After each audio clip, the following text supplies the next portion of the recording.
Good morning, everyone. I am Sai Andi, representing my team for with Wasim and Gautam. Today we're going to talk about leadership and its theories, a real-world example, and how we personally have experienced these leaderships in ourselves. So, leadership. Uh, the art of convincing people to do things they would rather not, like waking up at a 8 a.m. meeting. And now, leadership isn't just about having a fancy title or a corner office. It's about a subtle art of navigating the unpredictable seas of human behavior and reaching safely at the shore of collective achievement. Now, why do we use leadership theories, you ask? Well, this is like a map for the sea. And each theory is a different route drawn from decades of people who are smarter than me, trying to understand why telling someone to do something doesn't always get it done. So, you see, without this series, it would be assembling IKEA furniture without the instructions. It's possible, but at the end of the day, it's going to take longer, and it might look way different than its look on the box. Well, theories are an n of numbers like transactional, transformational, servant, situational, and autocratic. Well, we can do only so much in 20 minutes. So let's start from the beginning. Like the primary focus of transactional leadership is to focus on connecting the team and motivating the team to go forward with clear objectives and procedures. This only functions when it has a clear objective and clear functions, and the leaders utilize rewards and compensation and punishments to motivate people.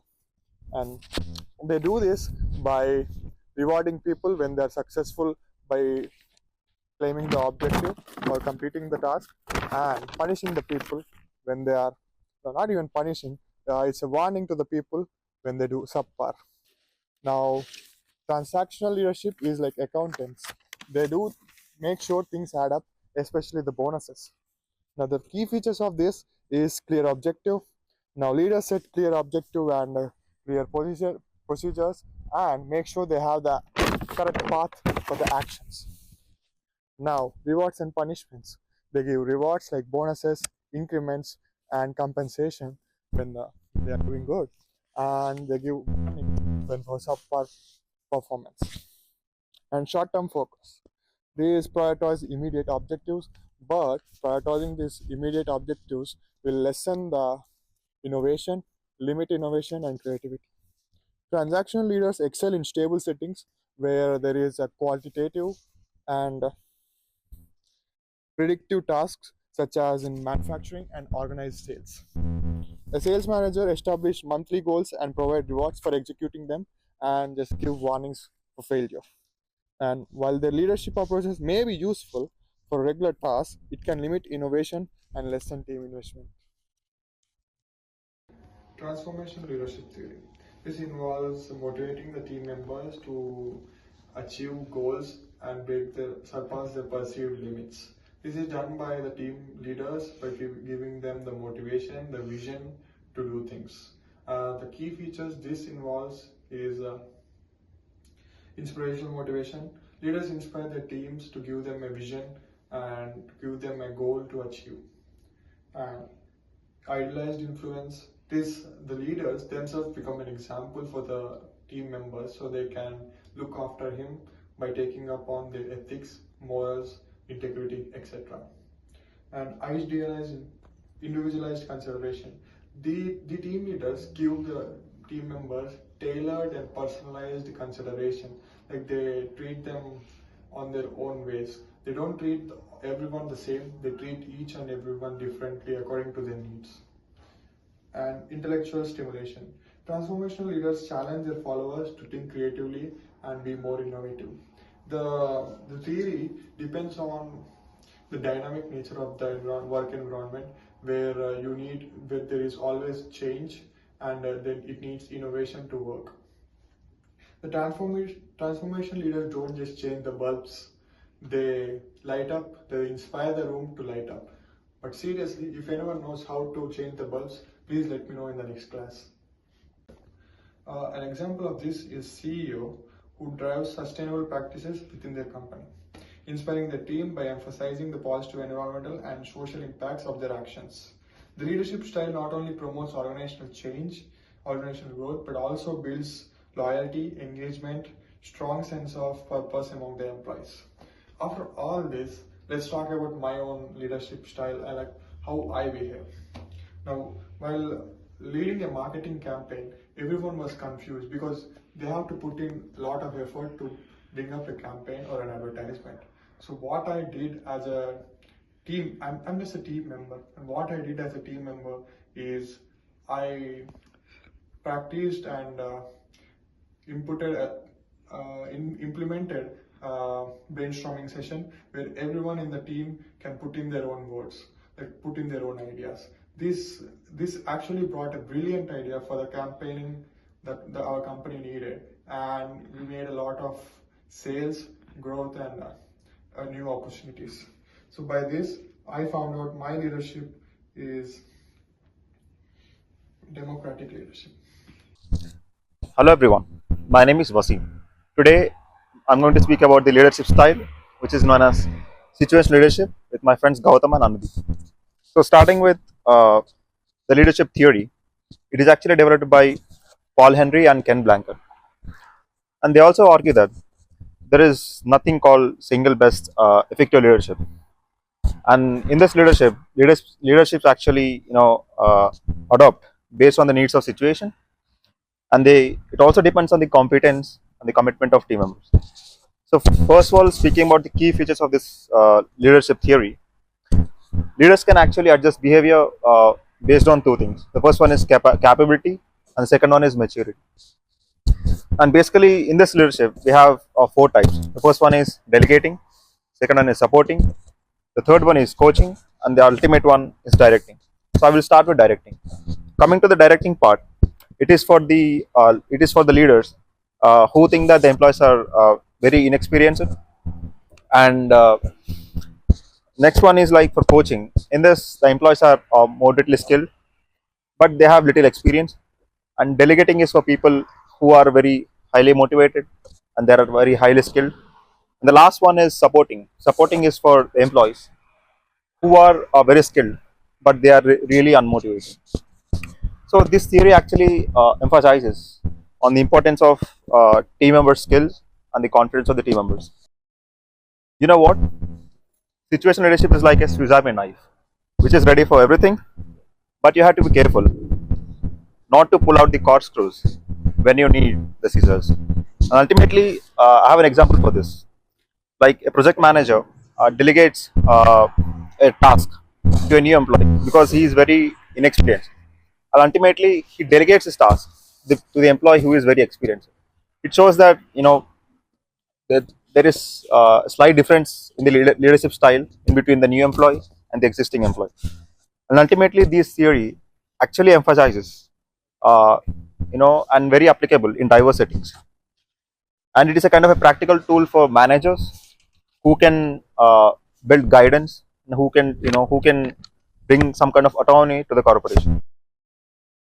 Now I will speak about a theory known as autocratic theory. So it actually focuses on the centralized decision, where leaders hold utmost responsibility and utmost authority, and it also relies on strict control, where leaders make clear directions and clear directives, and it also have minimal input from team members, and it is very effective when the quick decisions are made, like in military or in the crisis management. And ultimately, it can demotivate employees because will not have any kind of participation in this. I'm coming to the next theory, which is servant leadership. So in this leadership, it actually focuses on the needs of the team members. Unlike there are a lot of theories which only focuses on leaders' responsibilities and leadership theories, uh, but this theories actually focus on the needs of the employees, where the leaders are very supportive and they also empower employees. And it also fosters personal development, which includes trust, capability, and competence in a corporation. Like I have an example for this. like in a school, the principal is trying to make some efforts to train teachers because he is expecting very good outcomes from students. So this is an example for servant leadership. And I will also speak about an example which is for autocratic leadership, in a factory where the factory supervisor enforcing strict policies to meet demands. Here, employees will not have any kind of creativity. So ultimately, the major difference between these two theories is very simple. Like in the first one, when it comes to autocratic theory, autocratic leaders say, "Hey, everyone jump," and everyone just get into that act. But coming to the last one, where is servant leadership, he says that, "Hey, everyone, we should be ready to jump in a river," and everyone does that. So it shows the difference between autocratic and servant leadership. And coming to my personal leadership style, which is servant leadership. Currently, I was working at McDonald's, and I saw that like my manager, who is often very supportive during rush hours, and the people who are working in this McDonald's, they actually feel very valuable by the support shown by the manager during the rush hours and challenging times. Hello everyone. I think everyone is excited to know about the real life scenarios of Tesla and Amazon. First of all, I will speak about Amazon, like how the leadership works in Amazon. Starting with them, the success actually hinges on the important thing known as transaction leadership. In this, it actually highlights the era of Jeff Bezos. So ultimately, Amazon has a lot of warehouses in which employees need to meet this something known as productive metrics. So in order to meet these productive metrics, they need to follow some strict rules and regulations. So if they do not meet these needs and rules in the specific time, they will be penalized. But ultimately, they also get rewarded for their performance. It actually ensures very swift and uh, precise operations, and it is also important for the leadership, which is e-commerce leadership. It also ensures that it is very accountable to meet specific needs. Now I'm going to speak about Tesla. You know how Tesla has been very famous in the world, and you all know who is Elon Musk. Elon Musk is very innovative. He's a very good competitor, and especially he also works in EV industry, which is like literally growing. So Elon Musk's leadership style is transformation. For example, his approach is marked by something known as innovation in the EV industry. So nowadays, like EV industry is growing rapidly because of Elon Musk's efforts, like what he's doing and all that stuff. And his ambitious goals, like such as gigafactories, and there is something known as self-driving cars. Like the capabilities is very high.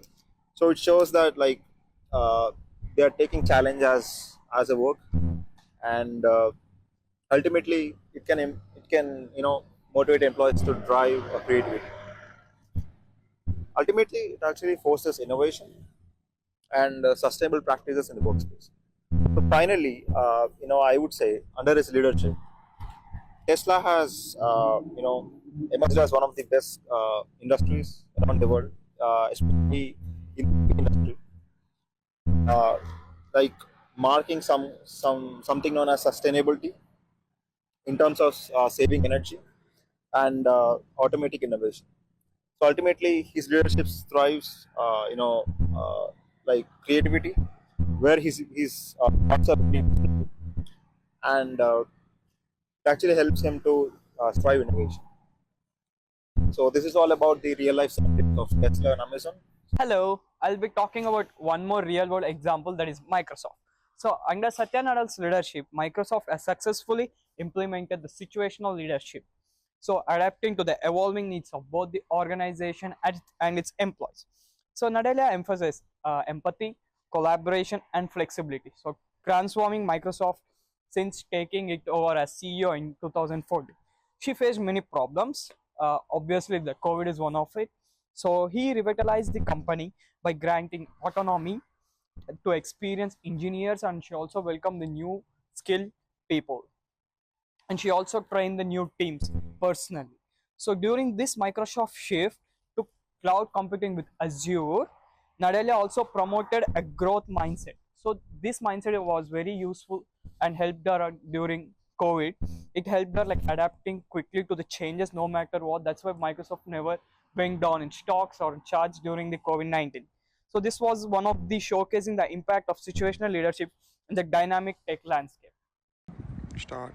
So now I'll be talking about my personal experience while working at Chipotle. Okay, so I was a supervisor and I trust my experienced staff to manage the kitchen prep and customer service. So my experience when I was a manager or the supervisor in the Chipotle, I used to help them in all over managing. I used to be a 3 step ahead them, guide them. All the newcomers, I would have a different personality. I would maintain the professionality, and make sure, and I made them sure that they learn them fast. So being free is different, and being strict is different. So when you be strict, the people learn, try to learn, and when you be free, they're gonna show you the best. So by this, I understood that the Lysian's fair leadership encouraged the innovation, autonomy, and team ownership of responsibility, ensuring quality and speed. So what's the difference between leadership styles between Canada and India? So leadership style in Canada and India are as different as a protein and paneer. So shaped deeply by each country's culture, like gravia norms. So in Canada, leadership style is a group project where everyone gets a chance to say yes and participate. It's like a collaborative. So it's based on egalitarianism. It's just a fancy way of saying, come, I want to involve in that. But that's the thing, like everyone is already involved. So it's like everyone is treated equally, and it's a yes. It's a big fair. So leaders are more here are like friendly than being them so bossy. So they use democracy not just in politics but in workplace also. That's one of the negative thing I believe. And they also encourage open chats and give chance for everyone to keep their ideas. And it's like a kind of therapy sections where you can say, but with more productive chats. Am I right? So for instance, let's take an example of Shopify, Canadian tech darling, pride itself or on a flat hierarchy. Like this isn't because they allow geometry, but because it allows every employee to place their ideas in the ranks, or you can say on the tables. So this works well in Canada, and I have seen with my eyes, and even my group mates have seen, where people are not just driven by the maple syrup, but the speed of opportunity to innovate and balance their life without boss breaking their neck, something like that. So let's come to Indian leadership style. So on the flip side, India allows a good hierarchy. Here it's like a Bollywood actors where everyone has their own role. But in India, you can say that it's not like boss or a elder. You can say like a mentor. Like a mentor is a leadership here. So like leaders are seen as a white patriotics. They are very clear, decisive, and caring. Essentially, a mix of a chess master and your favorite uncle. You can say that. So let's take an example. The Tata Group. As you have heard about the Ratan Tata, who is a famous businessman who has recently passed away. It's a very sad moment for all the Indians. He's just not a boss for his company, but as a wise man who always act dad at a family elder to a corporate business. His approach stepped in India allows for community and long-term bonding. This style suits India high regard for authority and good collaboration. This also enables to maintain the stability throughout this. That's why over in India he started many business, and I believe there's a lot of beautiful business all around the world because of his stability, maintain the family situation leader. So in summary, I want to conclude that Canadian thrives under leadership that's feel like a collaborative and jam sections, whereas India flourished a well-orchestrated symphony, each with its cultural rhythm and harmony. And finally, I want to talk about the practical implications for group leaders. So I'll just talk about all its different. So for group leaders managing teams in both countries, understanding these cultures are both critical. So following this, whether in Canada or India, is very crucial. A Canadian style democratic approach might struggle in India. So for example, I am in India, whereas Sai is a Canadian. Sai coming to India and he tries to use his leadership things in India, it doesn't work. So whereas if you try Canada, sorry, if you try India to Canada, it might work because I am trying and it's working. So I want to believe that leadership must adapt to the styles and local cultural frameworks, balancing the authority with inclusivity to succeed and diffuse the environment. Start. Why it works in their context. So you can see that leadership style works like depends on the culture that the country follows. Basically in Canada. So in Canada, employees give importance to independence, culture, and they also uh, go through the idea of being creative. So a collaborative leadership, or you can say a collaborative leadership style, helps the employees to boost their enthusiasm and builds the willpower to do or engage in the innovative things. Well, coming to India, I believe that hierarchy is the one of the important thing, or you can believe that hierarchy leadership is very important. As in India, the trust is the first thing that comes when employees work. So, as an hierarchy leadership leader, he needs to build trust with the employees, where leaders are both authority and empathetic. So, this builds loyalty and teamwork, which are very vital for the company or the long term of the organization. Thank you. Now we are concluding. So, the initial portion of this document, we have gone through various leadership styles, various theories, and taking live examples like from Amazon, from Tesla, from Microsoft, and we also shared our personal example here. And by examining the transactional, transformational, and situation leadership, we have gone through many things. So these theories manifest or help in our practices. The analysis not only help in our practical but also increase our type of thinking, basically in the leadership way. So when we go in a big organization, we use these skills that we have learned today, and we're gonna approach to this and use them in the situation we get. So it was one of the beautiful and practical assignment we have done here. Thank you.